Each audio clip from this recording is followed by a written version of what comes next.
अस्सलामुअलैकुम। तुसी वेख रहे हो ज़फ़र भाई ऑफिशियल चैनल।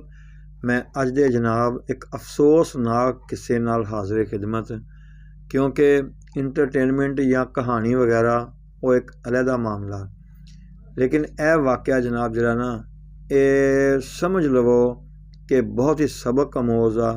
और दूसरी गल यह आ कि इंतहाई अफसोसनाक आ।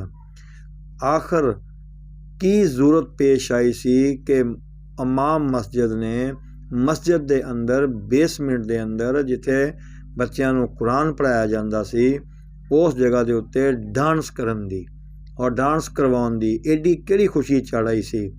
और वो डांस बाकायदा तौर पर खुसरे या नचन वालियां औरतों को बुला के ये सारा मामला किया गया। ठीक है जी, ये वाक़या दसन तो पहले, अफसोस करन तो पहले, शेयर करन तो पहले तुसी मेरा चैनल सबसक्राइब कर लो, लाइक कर लो, शेयर कर लो, फिर आप गल नूं थोड़ा जिहा अगे वधाइए। हाँ जी जनाब, गल ये हुई है जनाब कि ना देखो यार, मकसद कहण दा हैगा वा कि ये कोई हकी तरीकाकार हैगा वा। इहो जे लोग जिहड़े आ वो क्या साडे इस्लाम दे मकसद ये आ कि दे उत्ते धब्बा नहीं? क्या इन्हां ने कुरान नहीं पढ़िया हुंदा? क्या ये हदीस पाक और सारी शरीयत तो अच्छी तरह वाकफ नहीं होंगे?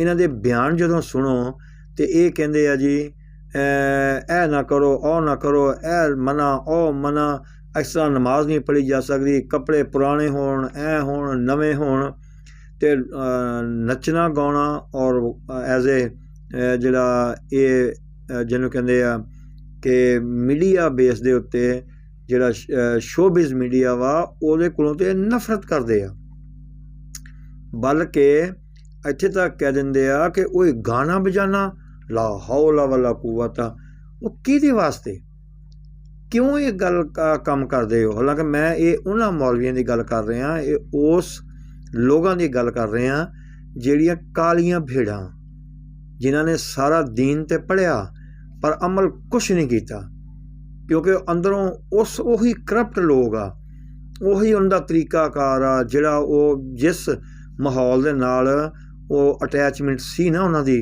वो उस नक्शे कदम पे चल रहे हैं। ये दीन सिर्फ उन्होंने पढ़िया दिखावे वास्ते। अगर कुरान पढ़ा रहे आ तो मैं कहांगा सिर्फ वो दिखावे वास्ते, ना वो कुरान पाक दी जिवें कहंदे कदरों कीमत जानते आ, ना वो ये एक लफज ते भी अमल करना जानते हैं। तुसी देखा होएगा मदरसियां दे अंदर बहुत ज़्यादा ज़्यादतियाँ। मैं तुहानूं एक गल दस दवां, दुनिया दे उत्ते दुनिया दे ते एक इमेज कायम हो गया जी कि यार मौलवी ने काम किया, यार वो दाढ़ी वाले ने काम किया। वो भाई एक गल याद रख लेना, जिहड़ा दाढ़ी वाला है ना वो एक काम नहीं कर सकता, ते चोर दाढ़ी रख सकता वा धोखा देने वास्ते। ठीक है जी, चोर ने अगर दाढ़ी रख ली है ना तो तुसी किसी जिन्हां ने दाढ़ियां वाले आ ना, मकसद ये आ जिन्हां दा जिक्र दुनिया करदी आ, हज़रत सुल्तान हक बाहू रहमतुल्लाह अलैह, हज़रत पीर नसीरुद्दीन शाह साहब रहमतुल्लाह अलैह, यार कमाल हो गई तुहाडी। तुसी एक गल जिहड़ी ना वो सारे ते फिट नहीं कर सकते। वो दाढ़ी वाले सी, मकसद ये आ जिहड़े नेक दाढ़ी वाले लोग, ये वो लोग आ जिहड़े चोर चक्के जिन्हां ने दाढ़ियां रख लईयां वा सिर्फ दिखावे वास्ते, अंदरों इनका कुछ भी नहीं बदलिया होया। ठीक है जी, मैं जनाब तुहानूं पता ही है कि मैं अगर इस ते गल करना चाहां तो बहुत लंबी गल कर सकदा। मैं बहुत सारी वीडियो जिहड़ी ना पहले एज ए न्यूज़ के जरिए मैं बहुत सारिया खबरां पहले भेजियां हुई वा। बेशक मैं अपने चैनल पर कोई नहीं खबर दी या कोई नहीं वीडियो बनाई, लेकिन एज ए न्यूज़ रिपोर्टर मैं खबरां दिंदा रहा। यार बच्चों नूं तशद्दुद किया जाता, मारिया जाता, पुट्ठा लटकाया जाता, मकसद ये आ दीन सिखाया जा रहा जी। दीन इवें सिखाई जा?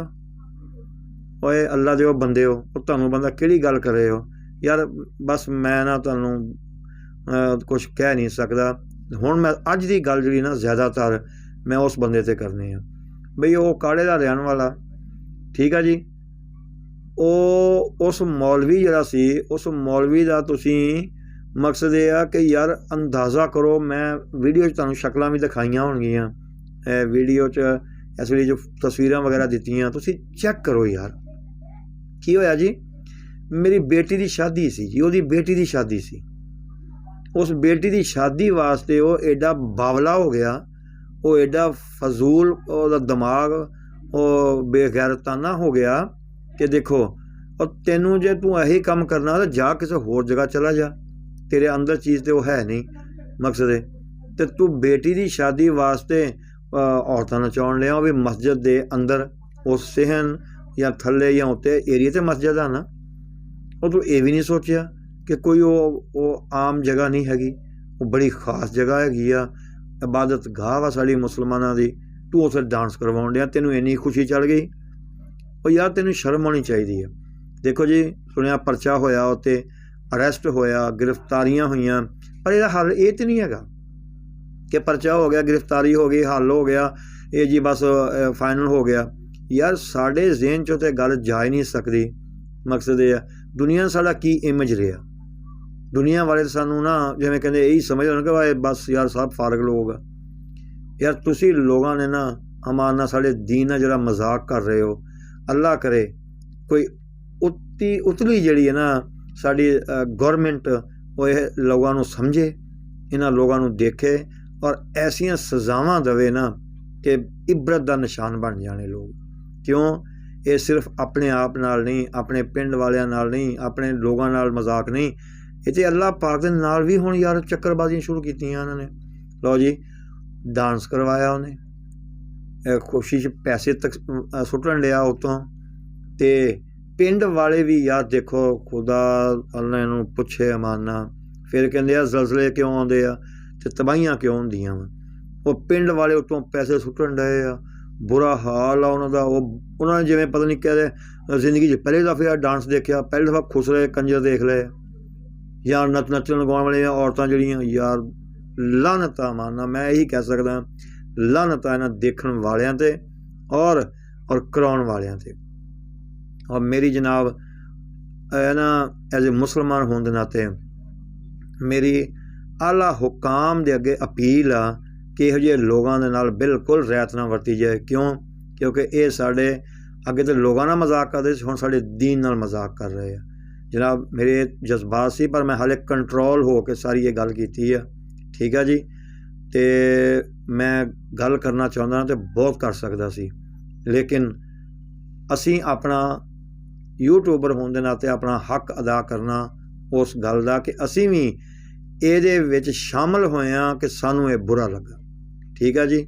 ਇਨਸ਼ਾ ਅੱਲਾਹ ਤਾਲਾ ਇਹ ਜਿਹੜਾ ਆਪਣੇ ਆਪ ਨੂੰ ਮੌਲਵੀ ਅਤੇ ਇਮਾਮ ਕਹਿੰਦਾ ਨਾ, ਇਹਨੂੰ ਸਜ਼ਾ ਜ਼ਰੂਰ ਮਿਲੇਗੀ ਇਨਸ਼ਾ ਅੱਲਾਹ, ਠੀਕ ਆ ਜੀ। ਇਨਸ਼ਾ ਅੱਲਾਹ ਫਿਰ ਕਿਸੇ ਨਵੇਂ ਵਾਕਿਆ ਨਾਲ ਹਾਜ਼ਰ ਹੋਵਾਂਗੇ।